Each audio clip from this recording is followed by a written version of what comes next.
എറണാകുളം കോതമംഗലത്ത് യുവാവ് മരിച്ചത് പെൺസുഹൃത്ത് വിഷം നൽകിയതിനെ തുടർന്നെന്ന് സംശയം. മാതിരപ്പള്ളി സ്വദേശി അൻസിലാണ് ആശുപത്രിയിൽ ചികിത്സയിലിരിക്കെ ഇന്നലെ മരണമടഞ്ഞത്. പെൺസുഹൃത്തിനെ പോലീസ് കസ്റ്റഡിയിലെടുത്തു. വിഷ്ണു സുരേഷ് വിവരങ്ങളുമായി. വിഷ്ണു, ഏത് സാഹചര്യത്തിലാണ് ഇങ്ങനെ ഒരു സംശയം? പോലീസ് കൂടുതൽ കാര്യങ്ങൾ എന്തെങ്കിലും പറയുന്നുണ്ടോ?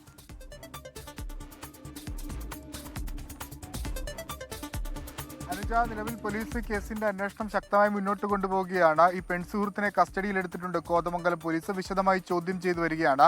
അൻസിലിന്റെ ഇൻക്വസ്റ്റ് നടപടികൾ പൂർത്തിയാക്കിയ ശേഷം മൃതദേഹം കളമശ്ശേരി മെഡിക്കൽ കോളേജിലെത്തി പോസ്റ്റ്മോർട്ടം നടത്തുമെന്നാണ് ലഭ്യമാകുന്ന വിവരം. ഈ കേസിന്റെ ഒരു എഫ്ഐആറിൽ പറയുന്നത് ഇങ്ങനെയാണ്: 30-ാം തീയതി വെളുപ്പിന് 4:30 അൻസിലിനെ ഈ പ്രതിയായ ഈ പെൺസുഹൃത്തിന്റെ വീട്ടിൽ നിന്ന് കണ്ടെത്തുന്ന അവശ നിലയിലായിരുന്നു അൻസിൽ ഉണ്ടായിരുന്നത്.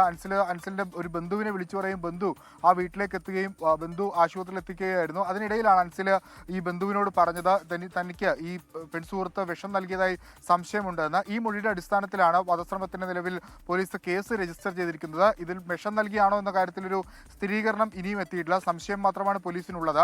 അത് പോസ്റ്റ്മോർട്ടം റിപ്പോർട്ട് കൂടി ലഭ്യമായ ശേഷമായിരിക്കും അത്തരമൊരു സ്ഥിരീകരണത്തിലേക്ക് എത്തുക. അല്പസമയത്തിനകം തന്നെ മൃതദേഹം കളമശ്ശേരി മെഡിക്കൽ കോളേജിലേക്ക് എത്തിക്കുമെന്നാണ് നമുക്ക് ലഭ്യമാകുന്ന വിവരം. ഈ പ്രതിയായ പെൺകുട്ടി മുൻപ് ഒരു റേപ്പ് കേസിലെ വിക്ടിമാണ് എന്ന അത്തരം വിവരങ്ങളൊക്കെ ലഭ്യമാവുന്നുണ്ട്. ഇരുവരും തമ്മിൽ ഏറെ നാളായി പരിചയമുണ്ടായിരുന്നു. ഈ സംഭവം നടക്കുന്ന ദിവസം 30-ാം തീയതി പുലർച്ചെയാണ് നടക്കുന്നത്.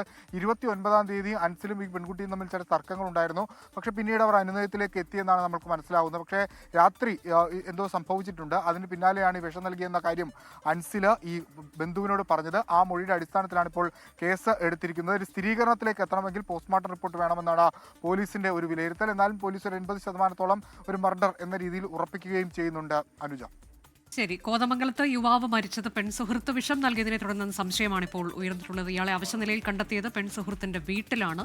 വിഷം നൽകി എന്നതൊക്കെ ഇയാൾ പറഞ്ഞിട്ടുണ്ട് എന്ന വിവരമൊക്കെയാണ് ഇപ്പോൾ പുറത്തുവരുന്നത്. കൂടുതൽ വിശദാംശങ്ങൾ ഇനി അറിയാനിരിക്കുന്നതേ ഉള്ളൂ.